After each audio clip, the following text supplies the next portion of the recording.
Alright, so the first thing I'm going to show you is how to make your interface more spacious and comfortable to work with. Watch this.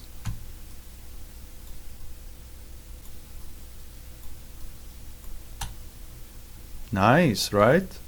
And then this. So if you do know the shortcuts, this is heavenly. So how do we do that?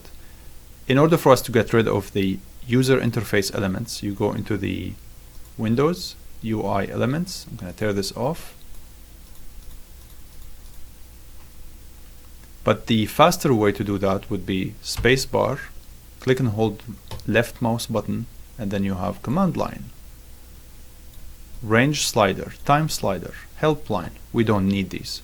And the other thing you can do is, if you are used to the shortcuts, you can hit click and hold control and then space, and that's going to be the pro mode, so you can work at your convenience and you can always toggle it on and off to go back to the full menu.